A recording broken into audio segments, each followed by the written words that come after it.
Di kesempatan ini kita akan sedikit dulu belajar topik yang berbeda sedikit saja untuk memberikan pencerahan terkait dengan satu momen yang istimewa yang hanya terjadi di bulan Ramadan, yaitu di satu dari sekian malamnya, dikenal dengan Lailatul Qadar, malam Al-Qadar. Ini penting kita bahas karena ada beberapa redaksi hadis juga yang memberikan motivasi kepada kita untuk tidak putus berburu malam Al-Qadar ini sampai ujung Ramadan. Bahkan ada yang spesifik meminta di 10 hari terakhir, kan? Apa pentingnya, apa keistimewaannya malam Al-Qadar itu, apa yang dimaksud malam Al-Qadar, kapan terjadinya, apa ciri-ciri yang menyertai seseorang mendapati itu. Dan bila kita mendapati di antara tanda-tandanya, rasanya hadir dan merasakan kemuliaan sesuai dengan isyaratnya, apa yang harus dilakukan? Assalamualaikum warahmatullahi wabarakatuh. Alhamdulillah, wassalatu wassalamu ala rasulillah wa ala alihi wa sahbihi wa man walah, wa ba'd. Saudara-saudariku, saya sebut saudari karena ada juga yang bergabung bersama kita, dan juga beberapa saudara-saudari kita yang tidak terhubung secara langsung di sini, namun mengikuti kajian-kajian yang i'tikaf kita. Kita awali dengan bersyukur pada Allah Subhanahu wa taala. Kita masih diberikan kesempatan untuk menunaikan ibadah siam sampai hari ke-25 ini. Semoga seluruh ibadah yang telah kita tunaikan diterima oleh Allah Subhanahu wa taala. Doa-doa yang kita panjatkan berkenan dikabulkan oleh Allah Subhanahu wa taala. Setiap hari berganti dalam Ramadan, usahakan tidak luput dari doa. Dan doa itu nanti setidaknya dibagi pada 2 bagian. Doa-doa pokok kita sebagai hamba, sebagai seorang muslim. Yang kedua, doa-doa terkait aktivitas kehidupan yang kita jalani di dunia ini. Misal doa-doa pokok minta kepada Allah supaya dikuatkan keimanan, keislamannya, istiqamah sampai wafat. Itu penting. Karena kalau Allah tidak berikan hidayah, tidak berikan taufik, beriman itu menjalaninya tidak mudah.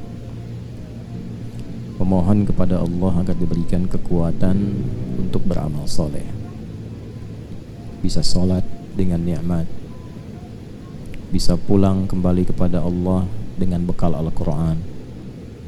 Nah, itu hal-hal pokok yang setidaknya berlangsung bagi seorang insan beriman. Yang paling pokok itu bagi orang muslim 5, kan? Yang dikenal dengan pokok-pokok keislaman. Pilarnya kan 5 rukun Islam. 1 apa? Syahadatain. 2, sholat. 3, zakat. 4, puasa. 5, haji termasuk umrah di dalamnya. Nah, coba dicek, pernah nggak setiap hari minta dikuatkan yang 5 ini? Syahadat kalau tidak minta dikuatkan, itu gangguannya tajam. Dan setan itu tahu bagaimana menggoda setiap manusia karena tahu karakternya. Setiap orang digodanya akan beda-beda, walaupun tujuannya sama, bermaksiat. Godaan bagi penuntut ilmu dengan penuntut harta dan penuntut kedudukan itu beda, tidak sama. Boleh jadi nanti diarahkan kepada kemusyrikan, kan itu bertentangan dengan syahadat. Betapa banyak orang pengen punya kedudukan, datang kepada tempat-tempat dan orang-orang yang mengarahkan kepada hal-hal yang dimurkai oleh Allah, bukan sekedar salah dan berpotensi syirik di dalamnya. Misal, kemudian sholat. Dari sekian menu sholat yang ada, berapa banyak yang sudah kita optimalkan? Jangan sampai meninggal dunia ada satu bagian sholat yang belum pernah ditunaikan, ya. Kalau yang fardu kan pokok, alhamdulillah dikuatkan, diberi kesempatan menunaikan sholat fardu. Minta supaya berjamaah, minta supaya bisa diberi kekuatan ke masjid, gitu ya. Yang sunnah selama hidup dicatat kalau bisa tuh, nanti di checklist. Zakat, oh, sudah pernah berzakat belum? Belum. Doa minta supaya selama hidup bisa berzakat, walaupun sekali dua kali, karena itu kan pokok bagi seorang muslim ya. Jadi menerjemahkannya, berzakat bagi yang sudah wajib atau mampu berzakat. Balik pengertiannya, harus mampu zakat selama hidup. Harus itu maksudnya memotivasi diri supaya kita bisa untuk berzakat. Ya, puasa minta diberi kekuatan. Haji juga sama. Kan definisi standarnya haji bagi yang mampu, tapi definisi bagi seorang muslim ya, dalam tanda petik muslim yang ingin mewujudkan rukun-rukunnya adalah berusaha mampu haji selama hidup. Terserah nanti bagaimana Allah memberikan keputusannya, yang penting kita berusaha dulu sehingga ketika dihisab itu ringan. Itu yang pokok. Selebihnya doa-doa terkait dengan aktivitas duniawi kita yang diniatkan sebagai ibadah. Ya, kalau belajar minta dikuatkan ilmu, kalau bekerja minta dijaga oleh Allah, diluaskan rezekinya, disifati dengan halal dan membahagiakan. Kalau punya kedudukan minta dijaga oleh Allah supaya jadi maqaman mahmuda, kedudukan yang memuliakan dan dimuliakan. Kadang-kadang kan dimuliakan tapi tak mampu memuliakan. Orang hormat tapi tak mampu memberikan kehormatan kepada orang lain, sombong, ria, ya kan? Itu dimuliakan tapi tak mampu memuliakan. Nah, ada lagi yang kebalikannya, memuliakan tapi tidak dimuliakan. Orangnya baik, membuat kedudukan yang baik-baik, tapi dalam saat yang bersamaan memang fitrahnya boleh jadi ada yang tidak senang, ya kan? Nah, tapi dengan cara-cara yang tidak elok, minta supaya Allah turunkan milladunka sultanan nasira, ya, pertolongan terbaik. Nah, itu yang kita isi selama Ramadan, apalagi yang i'tikaf. Ya, minta kepada Allah kekuatan ibadah, kekuatan menikmati tarawih, kekuatan beramal saleh saat yang bersamaan. Minta kekuatan supaya diberikan cahaya dalam belajar, menuntut ilmu, cahaya dalam bekerja, cahaya di keluarga, dioptimalkan. Di kesempatan ini kita akan sedikit dulu belajar topik yang berbeda sedikit saja untuk memberikan pencerahan terkait dengan satu momen yang istimewa yang hanya terjadi di bulan Ramadan, yaitu di satu dari sekian malamnya, dikenal dengan Lailatul Qadar, malam Al-Qadar. Ini penting kita bahas karena ada beberapa redaksi hadis juga yang memberikan motivasi kepada kita untuk tidak putus berburu malam Al-Qadar ini sampai ujung Ramadan. Bahkan ada yang spesifik meminta di 10 hari terakhir, ya kan?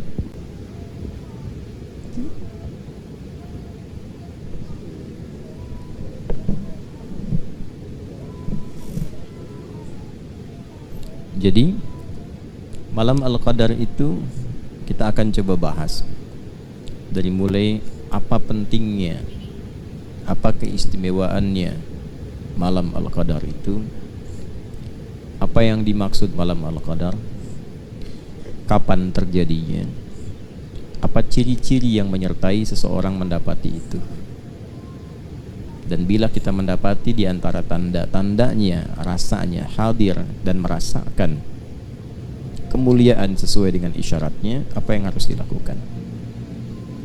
Baik, kita akan fokuskan dulu satu surah saja karena waktunya terbatas. Surah ke-97 dengan namanya Surah Al-Qadar. Allah berfirman, A'udzu billahi minasyaitonir rajim. Bismillahirrahmanirrahim.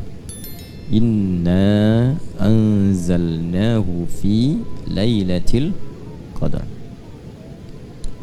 Inna, sungguh, demi keagunganku. Ya, terjemahkan na-nya itu seringkali kalau dilihat di mushaf kami kan. Nah, kalau belum belajar ulumul Quran, ilmu-ilmu untuk memahami Al-Quran, bisa potensi keliru pemahaman. Kok bentuknya jamak gitu kan? Nah, kalau ada bentuk jamak itu di ulumul Quran tuh maknanya dua. Kita ambil salah satunya saja untuk memudahkan sesuai topik kita. Yang paling pokok namanya ta'zimun nafsi li ta'zimi sya'ni. Ta'zimun nafsi li ta'zimi sya'ni, yaitu menghadirkan keagungan Allah untuk menunjukkan istimewanya atau agungnya satu informasi yang disampaikan. Jadi saking pentingnya informasi yang disampaikan, Allah sampai menghadirkan keagungan zatnya. Gitu ya. Baik. Contoh begini. Presiden bicara misalnya. Kalau cuman bicara biasa, saya menghimbau pada masyarakat supaya mudik dengan tertib misalnya. Biasa ya. Coba lihat yang kedua. Saya Presiden Republik Indonesia, Panglima tertinggi, pemimpin bagi seluruh masyarakat di Negara Kesatuan Republik Indonesia. Saya menghimbau kepada seluruh rakyat saya tanpa kecuali agar menunaikan mudik dengan tenang, damai, tertib dan membahagiakan. Beda nggak satu dengan dua? Ya kan? Ketika membawa kedudukan, membawa keistimewaan, keagungan, maka kesannya beda kan?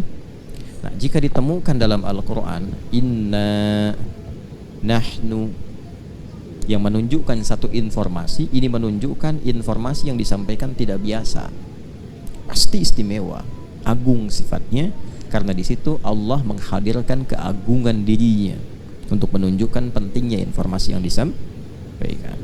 Nah, kalau kita tahu ilmunya begitu, cara baca Quran kita akan berbeda. Pasti perhatiannya lebih tinggi. Ayat-ayat semuanya penting, tapi ketika menemukan itu, kita merasa ini ada sesuatu yang istimewa, yang beda dari biasanya. Baik. Inna anzalnahu fi lailatul qadar. Demi keagunganku, aku turunkan Al-Quran itu di malam Al-Qadar. Jadi di sini ada dua peristiwa penting.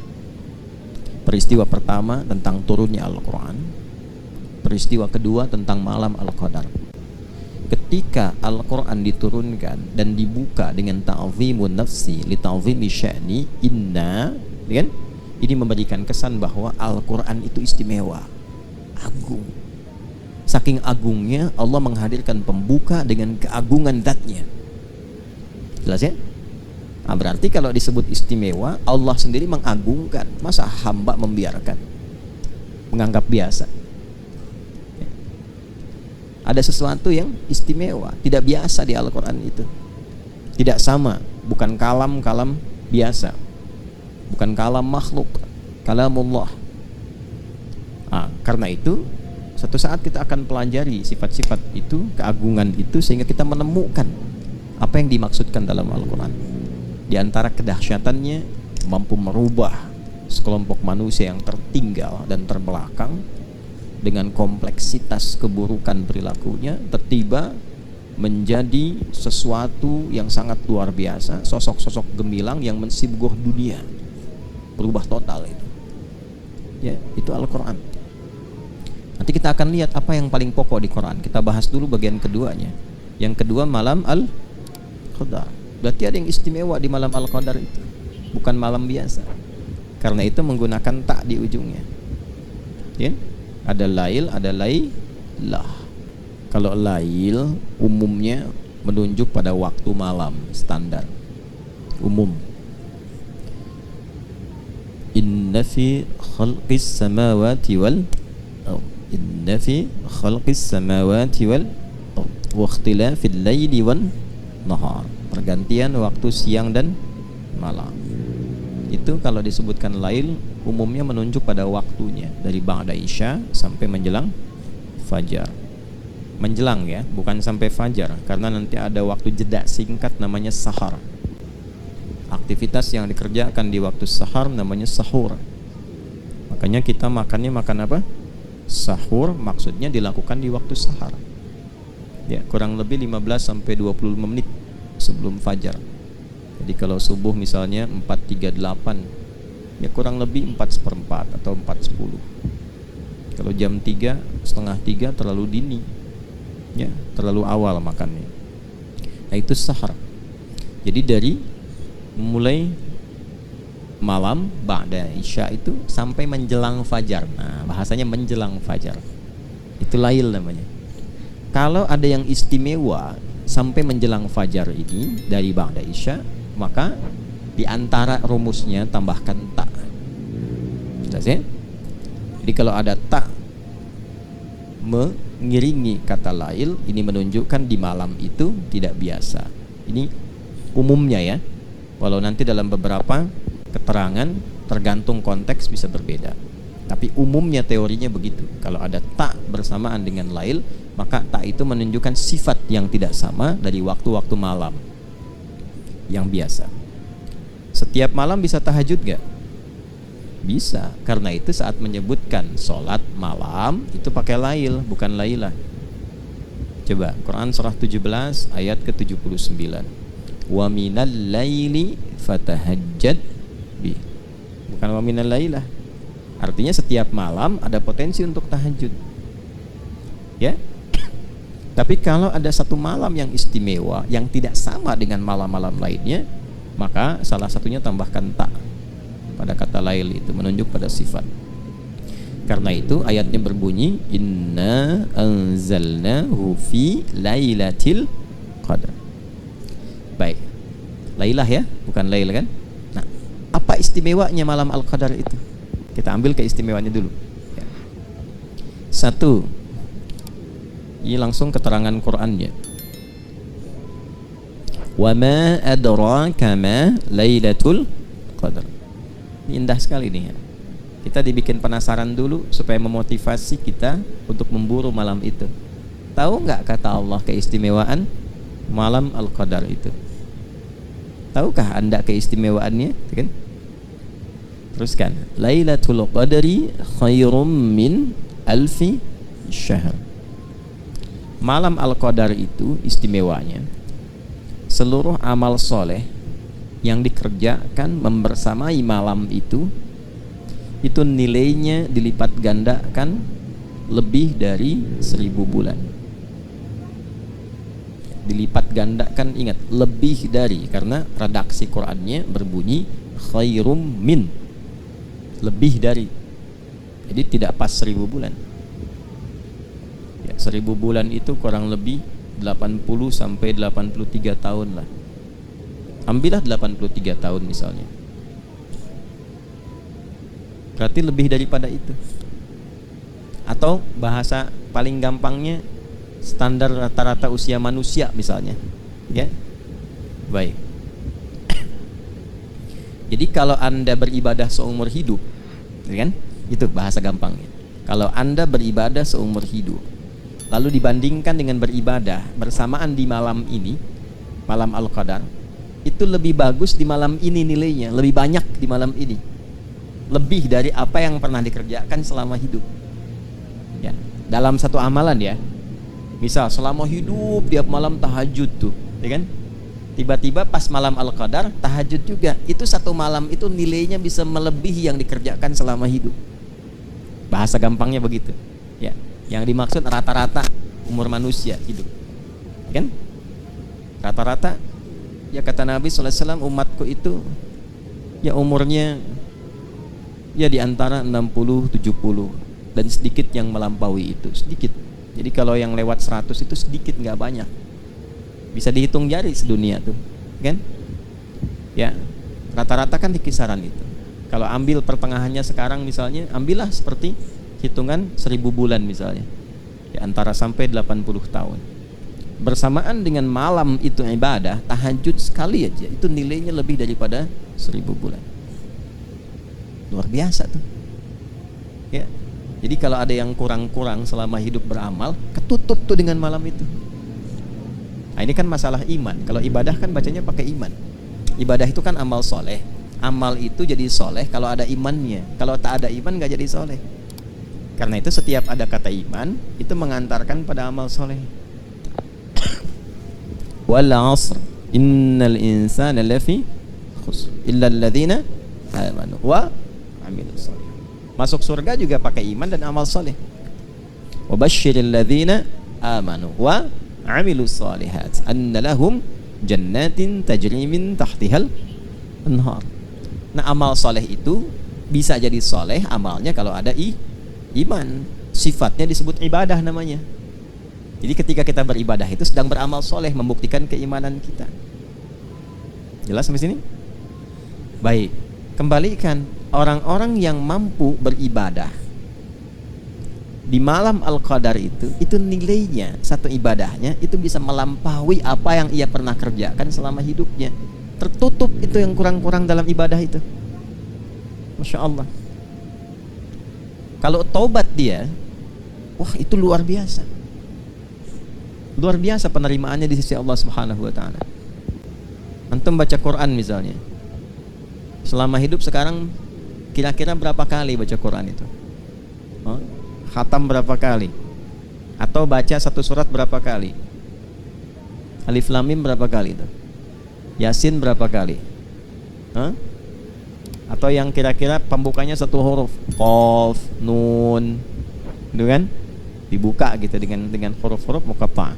Berapa kali baca itu? Tapi bersamaan dengan malam Al-Qadar, Nun, tuh, Kang Duni baca itu tuh, Nun, pas malam Al-Qadar, itu baca itu lebih dari 1000 bulan. Kayak antum baca Nun lebih dari 83 tahun. Nun, Nun, Nun, Nun. Masya Allah. Habis itu meninggal misalnya. Itu Masya Allah. Luar biasa. Ketutup tuh amalan-amalan. Tanya sama malaikat Mungkar Nakir. Mah kita buka. Kitabmu apa? Nun. Bawa tuh. Ya. Nah, jadi potensi malam Al-Qadar itu satu, berlimpahnya pahala. Kan Ramadan ngejar pahala kan salah satunya. Karena Ramadan itu pekan iman. Pekan iman dan amal soleh. Gitu. Jadi bukan pekan dunia. Karena itu dibukanya panggilannya dengan panggilan iman. Ya ayyuhalladzina amanu kutiba alaikumus siyam. Jadi momentum Ramadan itu memang untuk meningkatkan iman. Bukan mencari dunia. Kalau dunia kan udah 11 bulan. Ya kan? Nah, iman itu kan prospeknya akhirat. Jadi Ramadan itu momentum untuk menguatkan prospek-prospek dan proyek-proyek akhirat kita. Gitu. Jadi kalau kita kembalikan, kita tarik kepada aspek tadi, bacanya pakai iman. Malam Al-Qadar itu nggak bisa dibaca pakai ukuran dunia. Ukurannya pakai ukuran akhirat.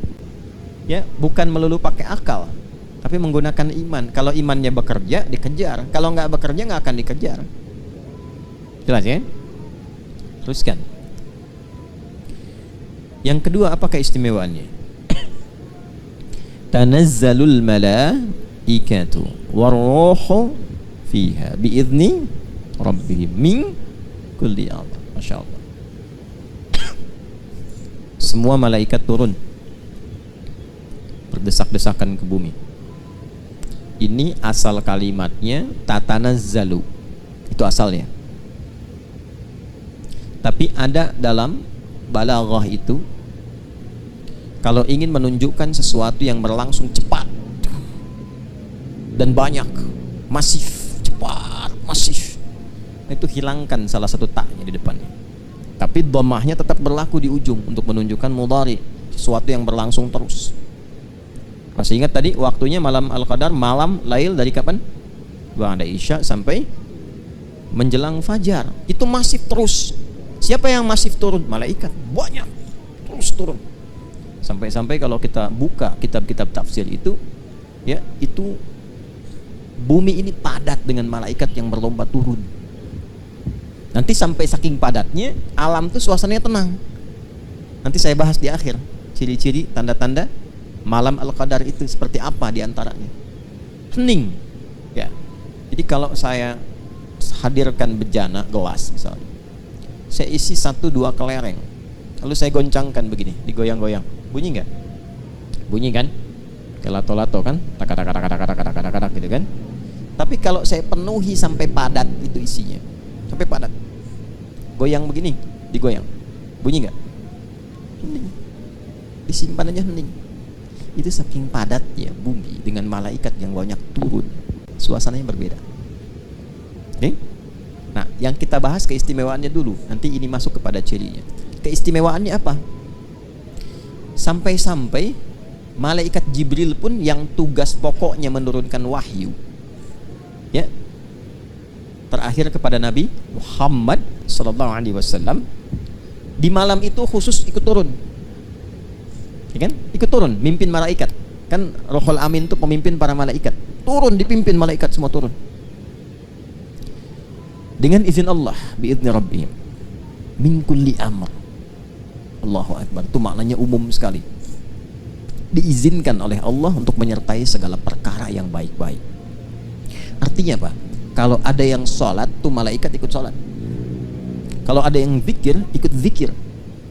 Kapan lagi antum sholat diikuti oleh semua malaikat pengen ikut sholat?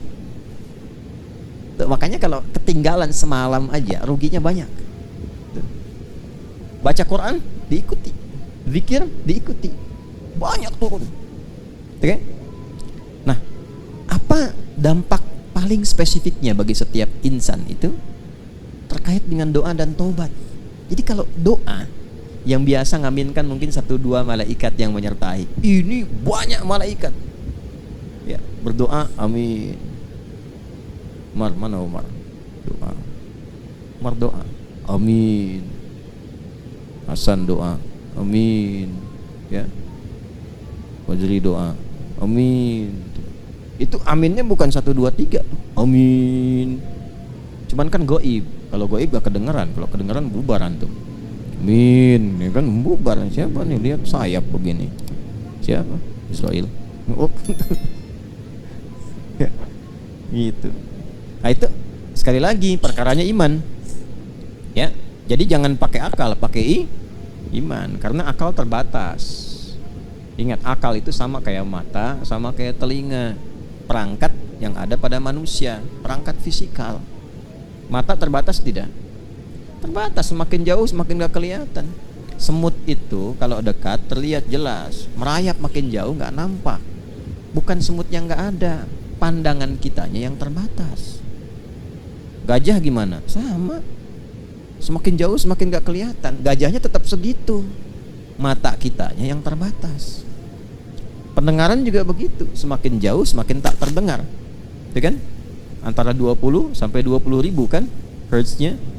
Di bawah itu sulit terdengar, di atas itu bising, bahkan bisa menyakiti. Ya, bukan salah bunyinya, kemampuan kita memang terbatas. Gitu. Jadi kalau pendengaran terbatas, penglihatan terbatas, kenapa akalnya nggak mau terbatas? Bukan nggak masuk akal, karena ilmu belum cukup, belum masuk tuh informasi ke dalam akal sehingga belum bisa nyerna. Kalau sudah ada infonya, gampang dilogikakan. Tapi karena belum ada ilmu, jadi terbatas. Itu maksudnya. Jadi jangan semua tuh pengen sesuai dengan kehendak kita. Ini nggak masuk akal. Di akal ente, karena ilmunya terbatas. Bagi yang lain sudah masuk akal. Rumusnya apa supaya cepat bisa dipahami oleh akal? Kalau ada akal terbatas memahami, pahami oleh iman dulu. Nanti iman akan membimbing akal dengan hikmah. Hikmah itu yang menjadikan akal paham. Itu rumusnya. Dan itu di Quran sudah ada. Makanya kalau orang dapat hikmah, itu dapat anugerah yang banyak. Surat apa? Al-Baqarah ayat berapa? 269. Yu'til hikmata may yasha' wa may yu'tal hikmata faqad utiya khairan katsira. Terus wa may yadhakkaru illa. Tuh, kalau sudah dapat hikmah langsung jadi ulul albab. Paham esensi sesuatu, cepat menangkap. Baru satu kata udah paham nih kemana nih arahnya nih, ya kan? Udah mengerti. Baru disebutkan satu kalimat, udah ketawa seseorang tuh, dia tahu arahnya mau kemana. Baru disebutkan, dan nangis, paham. Waktu Nabi pidato Haji Wada itu, semua tenang-tenang aja. Abu Bakar nangis, Abu Bakar paham. Nah itu paham takwil, mengerti hikmah. Beliau nangis karena tahu kalau Nabi pidato sudah begini, tugas berakhir. Kalau berakhir berarti akan meninggal. Itu. Nah, jadi kalau mengerti hikmah itu dalam. Balik lagi, di malaikat itu datang banyak, doa dikabulkan. Makanya manfaatkan setiap malam berdoa. Yang sulit-sulit itu malam itu, tiap malam. Yang kita rasakan mungkin ada kesulitan menghafal, kesulitan memahami, kesulitan dalam pekerjaan. Ya, bayangkan, hadirkan, minta sama Allah. Mungkin Allah tetapkan di malam itu dikabulkan supaya kita terus bersemangat ibadahnya. Hikmahnya buat kita juga, jadi makin rajin ibadah. Kalau nggak percaya silahkan cek proyeknya misalnya, ya, ilmu macam-macam nih, mintalah, tapi harus tulus karena kan perkara iman. Kalau iman kan babnya ikhlas, ya kan? Kalau iman babnya ikhlas, semakin kita minta semakin tulus, semakin baik, semakin cepat dijawab, gitu. Kemudian apalagi malaikat kalau sudah menyertai itu peluang memohonkan ampunan kepada Allah dari dosa hamba bagi yang minta ampun. Nah, karena itu apa yang harus dilakukan? Banyak istighfar. Maka Nabi mengajarkan kan doa pada Sayyidah Aisyah radhiyallahu taala anha. Kalau sudah terasakan itu kayaknya feelingnya beda nih dari malam-malam yang lain nih, beda nih. Sampai ada yang mengatakan para ulama setiap orang itu nanti ada feeling yang sama, ada feeling yang spesifik tuh, sebagai anugerah dari Allah. Nah kalau udah dapat feelingnya seperti itu, apa yang harus dilakukan? Nabi mengajarkan satu doa. Itu ditalkinkan langsung dari lisan Nabi pada Sayyidah Aisyah radhiyallahu taala anha. Allahumma innaka afuwun tuhibbul afwa fa'fu anni. Allahumma innaka afuwun karim tuhibbul afwa fa'fu anna. Ingat-ingat, koreksi tiap malam. Itu dahsyat itu. Nah, nanti hasilnya kita akan lihat di parameter keberhasilannya setelah itu.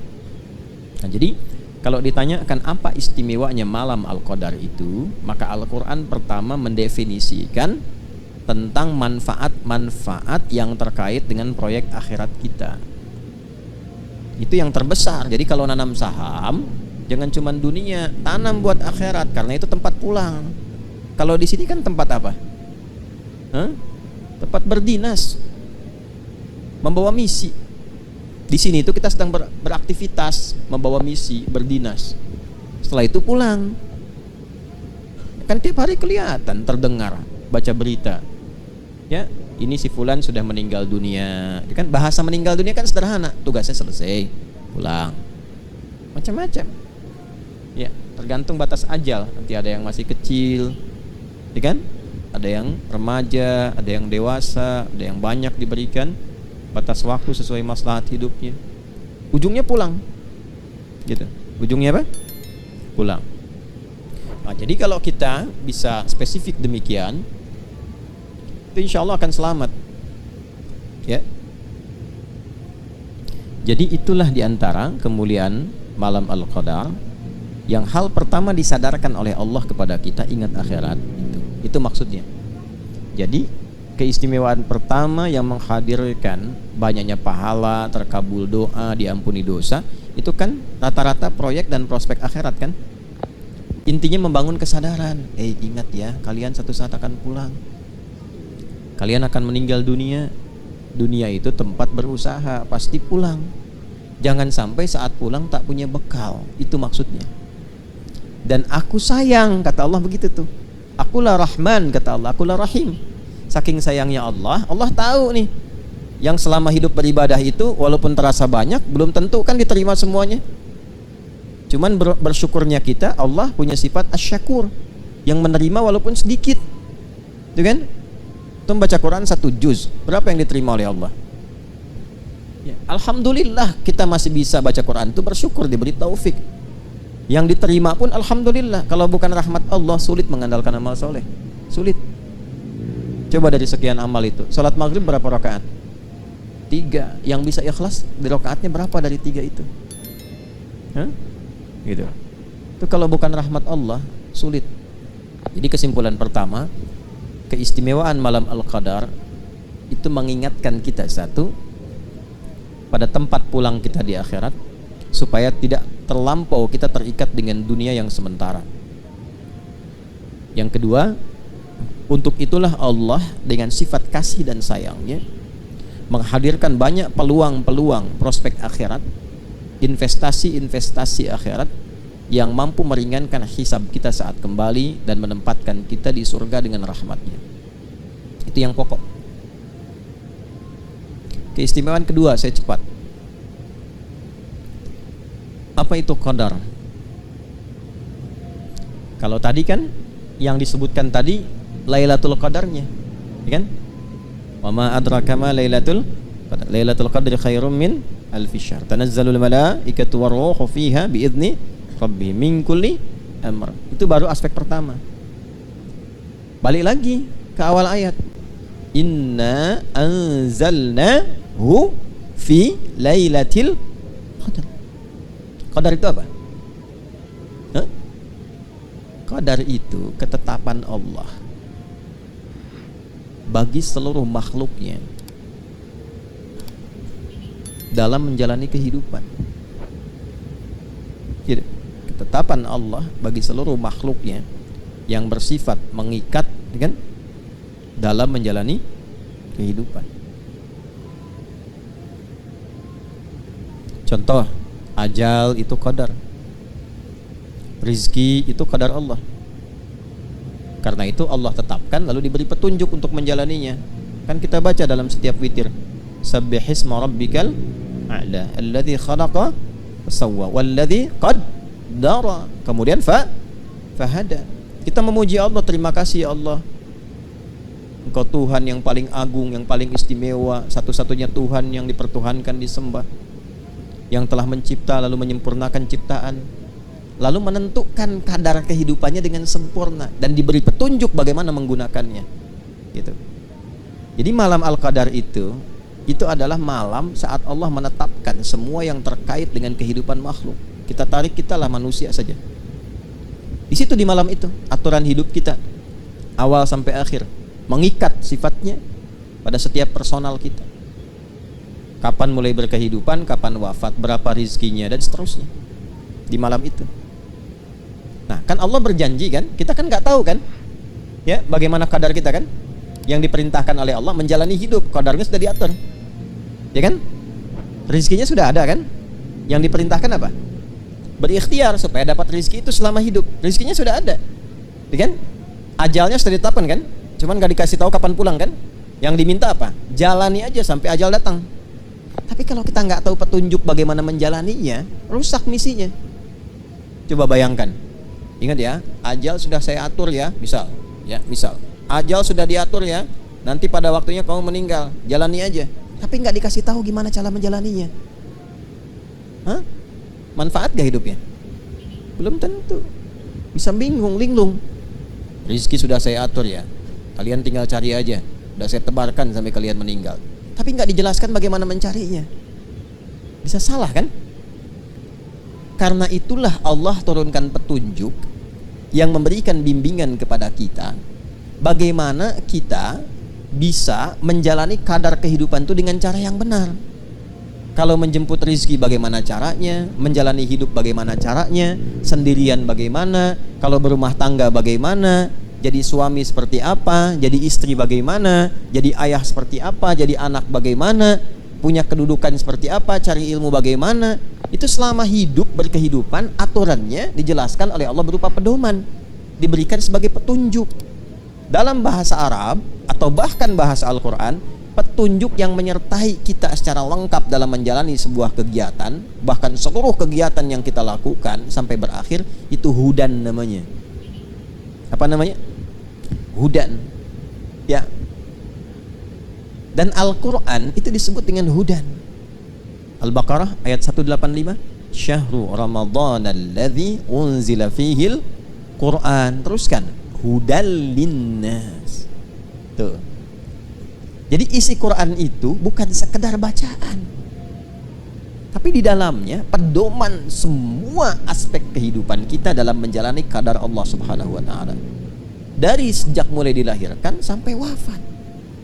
Karena itu kalau kita baca Quran, kita akan temukan jalan hidup kita ada di situ. Iya, dari alam kandungan, di mana ada kitab di muka bumi ini yang menjelaskan secara detail perjalanan hidup manusia dari dikandung sampai wafat, sampai setelah wafat kemana. Coba cek. Saya selalu katakan itu. Karena memang Quran itu bukan kalam manusia. Ya, kan manusia itu terbatas. Udah saya bilang dari awal, manusia itu terbatas. Kalau nggak tahu, nggak akan mungkin ditampilkan. Ini menunjukkan apa? Quran itu benar firman Allah, Islam itu agama yang benar. Karena cuma Tuhan yang benar yang bisa menerangkan kehidupan kita. Gitu. Gimana Nabi Muhammad SAW, Rasul mulia, tapi kan tinggal di tempat yang ya tidak ideal dalam konteks kehidupan manusia. Ya, jauh dari Romawi, Persia, peradabannya. Nggak pernah belajar, nggak pernah sekolah, nggak pernah ada guru. Bisa menyampaikan informasi yang sangat detail, sifatnya abadi, lengkap, awal sampai akhir. Ini menunjukkan Quran benar, ini menunjukkan Islam itu agama yang benar. Kita mesti yakin sebagai mukmin itu. Itu aja cara memahaminya. Kalau akalnya masih berfungsi dengan baik, itu insya Allah bisa mencerna. Bisa mencerna. Tempatkan dulu deh secara objektif. Lalu komparasikan dengan jernih gitu berpikirnya itu. Gitu.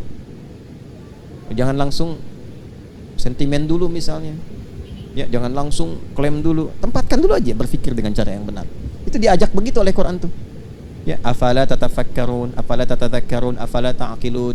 Coba renungkan, coba konstruksikan, coba fikirkan. Ya. Bahkan Allah sendiri menegaskan, enggak dipaksa kok untuk berislam. Tapi kita diminta untuk memfungsikan anugerah akal untuk mencerna. La ikraha fid lakum dinukum waliyadin. Cuman di Quran tuh enggak ada paksaan untuk berislam. Ya. Enggak ada paksaan untuk ibadah, cuman dihisab. Gitu kan? Ya, indah ya bahasanya. Enggak dipaksa kok.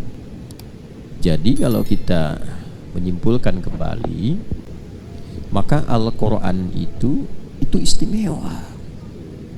Gitu. Agung. Karena itu saking agungnya Allah menghadirkan keagungan zatnya saat menyampaikan informasi diturunkannya Al-Quran. Itu bersamaan turunnya dengan ketetapan qadar. Jadi saat kita berkehidupan Allah sudah atur, aturannya pun turun saat bersamaan. Makanya diviralkan. Semua alam malaikat itu diviralkan. Kan diturunkan ke langit dunia dulu kan, sebelum turun kepada Rasulullah secara detail. Nah itu dua fase. Fase pertama itu turunnya semua 30 juz. Agung, viral tuh alam langit tuh. Ya. Sampai ke langit dunia dulu. Nah itu yang dimaksud anzala. Dibaca di buku saya yang makna ayat puasa.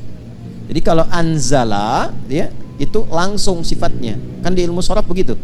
Kalau af'ala dengan fa'ala kan beda. Kalau af'ala itu sifatnya langsung. Yang dimaksud turun sekaligus ke sama'id dunya sebagai pedoman berkehidupan. Jadi begitu ditetapkan hukum kehidupan dari mulai usia, dari mulai rizki segala rupa itu, ya, itu bersamaan dengan itu turun petunjuk penggunaannya lengkap 30 juz. Baru diturunkan secara detail bersamaan dengan kehidupan supaya dicontohkan oleh kehidupan Nabi Shallallahu Alaihi Wasallam. Tafsirnya jelas. Makanya ketika dijelaskan dengan detail oleh Nabi itu menggunakan nazzala. Ketika turun beda dengan Taurat dan Injil. Taurat Injil turun sekaligus. Karena cuma parsial sifatnya, sebentar dan sebagian manusia saja. Makanya Taurat Injil pakai anzala ketika turun ke nabinya. Tapi kepada Rasulullah SAW Quran pakai nazzala. Ali Imran ayat 3. Nazzala 'alaikal kitaba bil haqq 'alaika ke nabi. Tapi ketika turun dalam suasana qadar, malam al-qadar, itu kalimat nabinya enggak ada. Inna anzalnahu fi lailatul qadar. Hu-nya itu ke Quran. Jelas ya? Sama ya, diadukan apa? Inna anzalnahu fi lailatin mubarakah. Tuh, di malam yang diberkahi. Tapi ketika turun kepada Nabi, kaknya muncul. Nazzala 'alaikal kitab, pakai nazzala, turunnya bertahap. Bil haqqi musaddiqan lima bayna yadayhi wa anzalat Taurata wal Injil. Tapi Taurat Injil pakai anzala. Taurat langsung 10 perintah. Injil langsung turun. Ya, semuanya tidak bertahap. Karena umatnya terbatas dan perintah-perintahnya tuh hanya dalam waktu yang terbatas, sederhana. Quran sampai akhir kehidupan.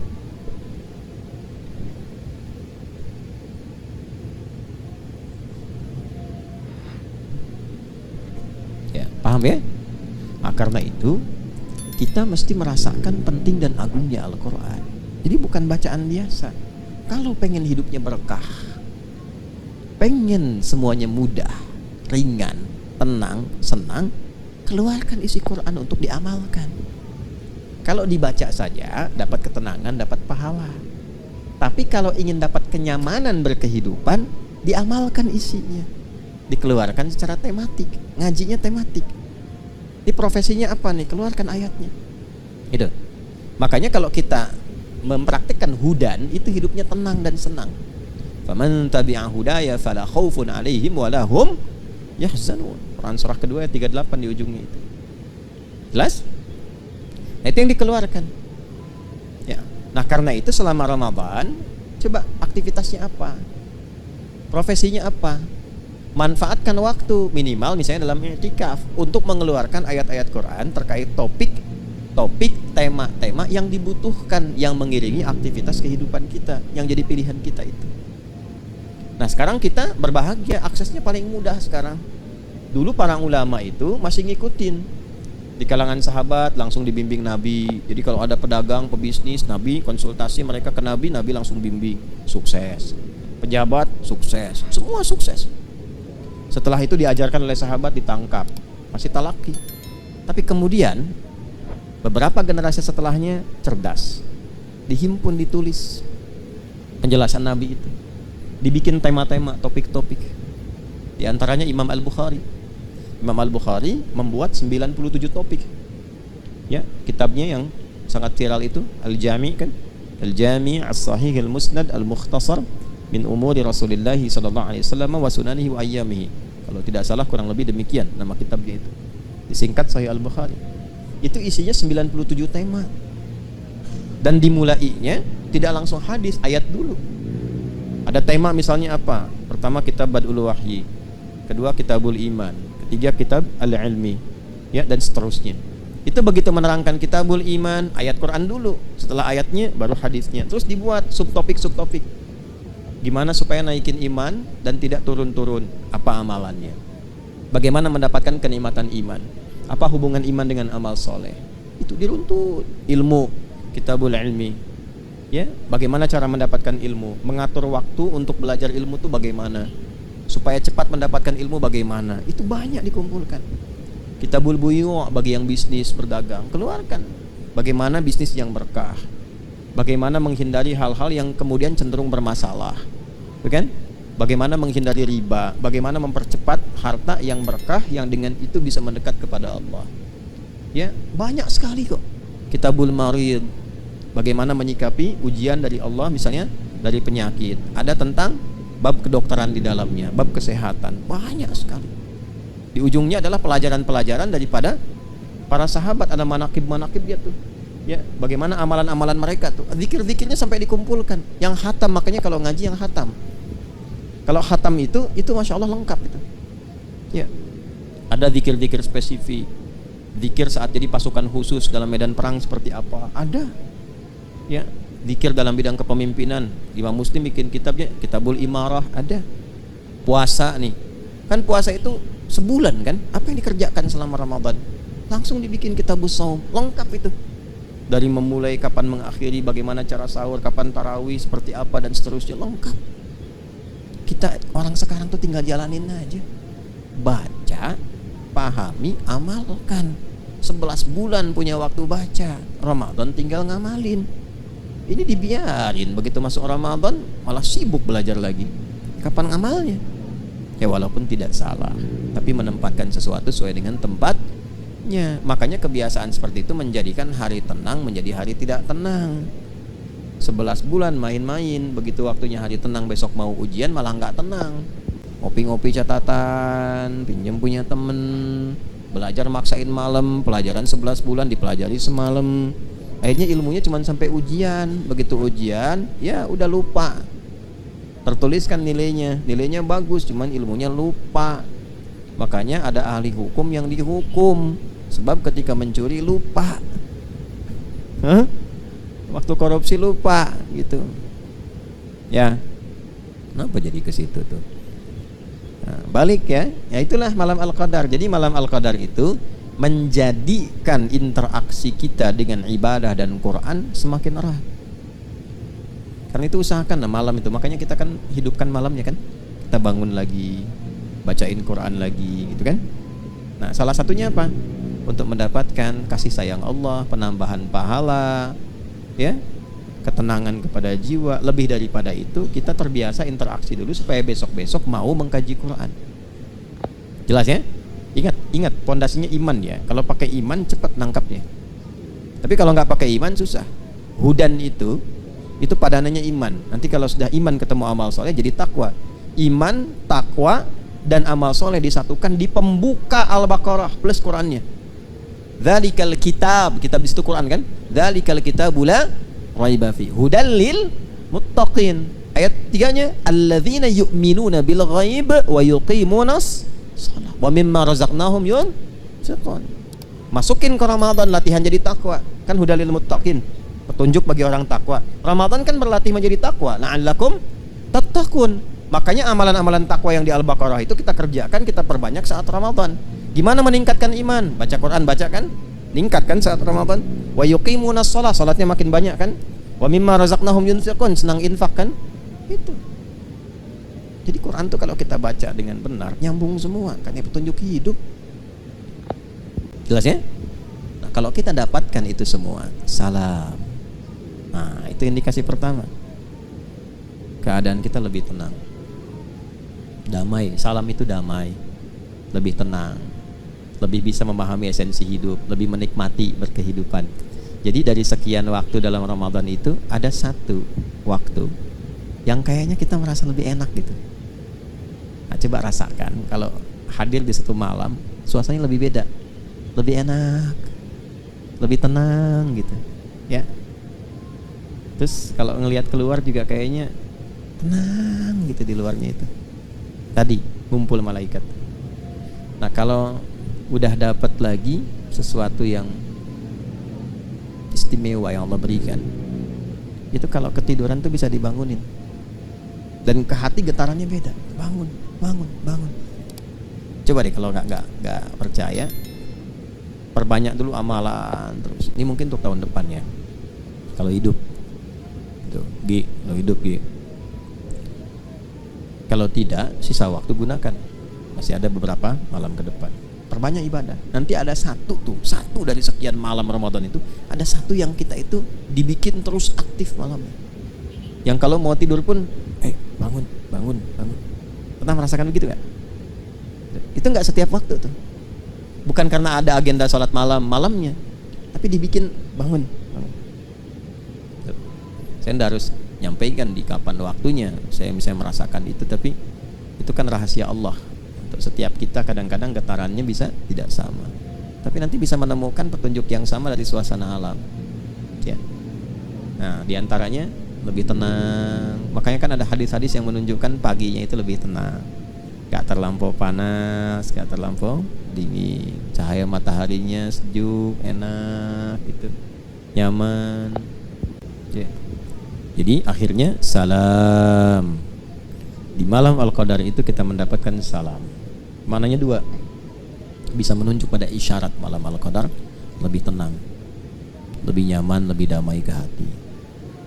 Lingkungannya juga mendukung, tenang, damai, enak ke ibadah, gitulah. Enak ke ibadah. Saya. Yang kedua, parameter kesuksesan orang yang mendapatkan Al-Qadar. Perangainya lebih tenang, lebih bisa menimbang bagaimana bersikap, lebih tenang, lebih kalem, lebih damai, menatap sesuatu itu dengan kedamaian, nilai-nilai kebaikan bertambah. Nah, setelah ada kata salam, balik lagi ke malam Al-Qadar. Iya, waktunya malam Qadar itu panjang, terbentang tadi kan malam kan, dari ba'da isya terus sampai menjelang fajar. Makanya saya tidak katakan fajar kan tadi, ya, menjelang sampai mau tibanya fajar itu matla', sampai akan terbitnya fajar. Hiya hatta matla'il fajar, sampai akan terbitnya fajar. Itu pernah ada berita itu NASA mencitra, ya, dari angkasa suasana malam-malam Ramadan. Ada satu malam yang beda sendiri. Bahkan di tahun-tahun kebelakang itu kalau sudah sampai begitu ya, fenomenanya kita belum yakin, belum sungguh-sungguh, saya pikir keterlaluan lah. Kalau kita dengar informasi dari dulu, apalagi dari Nabi, memang standarnya harus yakin, harus kuat, diburu gitu. Ya kalau kurang yakin artinya kan lemah iman, tapi masih bisa dikuatkan. Tapi kalau sudah ada bukti-bukti otentik yang bahkan terekam, belum yakin juga, itu imannya dipertanyakan. Tahun-tahun ke belakang itu sempat ada yang i'tikaf di Masjidil Haram. Lalu dia mengamati setiap malam sampai menjelang subuh itu. Ada salah satu momen yang ketika dia videokan itu kayak kilatan naik gitu dari atas Ka'bah itu ke atas. Itu nyata, bukan rekayasa. Kayak kilatan naik. Ya kayak ada sayap putih tapi halus, kayak awan naik cepat sekali gitu. Ya. Dari satu rangkaian malam-malam terakhir di Ramadan itu. Pernah ada itu? Pernah nggak dengar? Atau pernah lihatnya? Ada di tahun-tahun ke belakang itu. Nah itu pembuktian yang nyata gitu. Jadi kalau sudah alamnya itu sudah disampaikan tanda-tanda kebesaran Allah secara langsung, belum beriman juga, itu mesti hati-hati itu. Kuningnya udah mau orange tuh. Hati-hati betul, hati-hati. Karena nanti ada ayatul Quran, ada ayatul kaun. Ayatul kaun tufassiru ayatul Quran. Ada ayat-ayat yang di semesta, ada ayat-ayat yang tertuliskan dalam mushaf, ya, dibacakan dalam Quran. Nah, ayat-ayat semesta itu pembuktian langsung dari Al-Quran. Jelas ya? Gimana belah batu ditemukan kalimat Allah, belah tomat ada lafaz Allah. Lihat ke atas awan bentuknya Allah, bentuknya Muhammad SAW. Gimana tuh? Masa belum yakin juga? Nah itu hal-hal yang langka, fenomena yang nggak terjadi setiap waktu, ya kan? Nah, karena itu manfaatkan. Kalau pengen mendapatkan malam Al-Qadar gampang, rumusnya gampang sekali. Cuman 2. 1, konsisten menunaikan ibadah malam, walaupun sekejap di waktu-waktu tadi tuh dari ba'da Isya menjelang fajar. Jadi rumusnya 1, konsisten menunaikan ibadah malam setiap malam Ramadan, walaupun sekejap, 5 menit, 10 menit, gak apa-apa, sesuai kemampuan. Yang bisa dioptimalkan silahkan. Yang kedua, jangan maksiat ya, jangan maksiat. Itu aja. Saya kira itu yang bisa disampaikan terkait uraian malam Al-Qadar.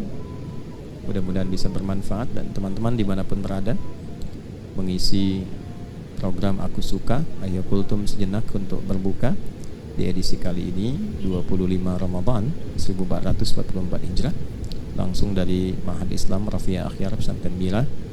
Mudah-mudahan kita senantiasa dilindungi, disayang, dirahmati dan dimuliakan oleh Allah Subhanahu wa taala. Selamat berbuka. Terima kasih. Semoga teman-teman yang i'tikaf, kita semua juga dijaga istiqamah sampai akhir i'tikaf kita. Allahumma taqabbal minna innaka antas sami'ul alim wa tub 'alaina innaka antat tawwabur rahim. Rabbana atina fid dunya hasanah wa fil akhirati hasanah wa qina adzabannar. Allahumma arzuqna ni'mata lailatul qadri ya arhamar rahimin. Rabbana atina fid dunya hasanah wa fil akhirati hasanah wa qina adzabannar.